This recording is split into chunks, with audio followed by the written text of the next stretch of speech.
এটা হচ্ছে চাল কুমড়োর ডাঁটা। এই ডাঁটাটা অনেকেই খায় না, কিন্তু খুব সুন্দর খেতে। আজ চাল কুমড়ো ডাঁটা রেসিপি হবে। চাল কুমড়োর শাকের রেসিপিতে কি কি লাগবে উপকরণগুলো আমি নিয়ে নিয়েছি। আলু বেগুন কেটে রেখেছি, চাল কুমড়ো কেটে ধুয়ে নিয়েছি, সামান্য মশলা লাগবে, একটু হলুদ, জিরে ফোড়ন দেবো, নুন, কাঁচা লঙ্কা, পোস্ত বাটা। কড়াই গরম হয়ে গেছে, এবারে আমি ফোড়নটা দিয়ে দেবো।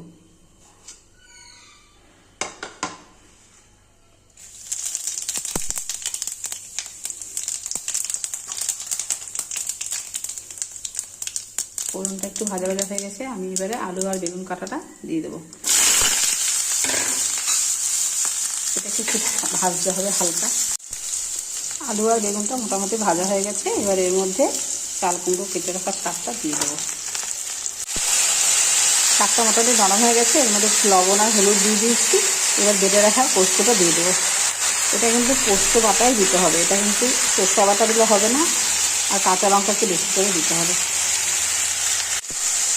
একটু হলুদটা কম দিতে হবে। এবারে পোস্তটা একটু মাখিয়ে, খুব বেশি কষার দরকার নেই, একটু জল দিয়ে দিতে হবে।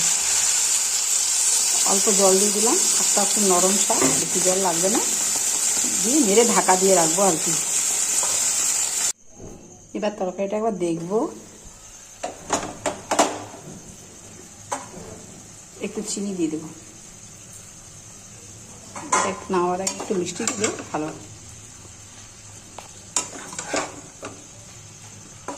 আলু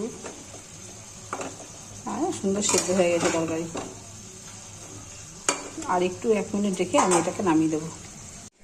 এই তৈরি হয়ে গেল আমাদের চাল কুমড়ো শাকের রেসিপি, খুব সুন্দর খেতে।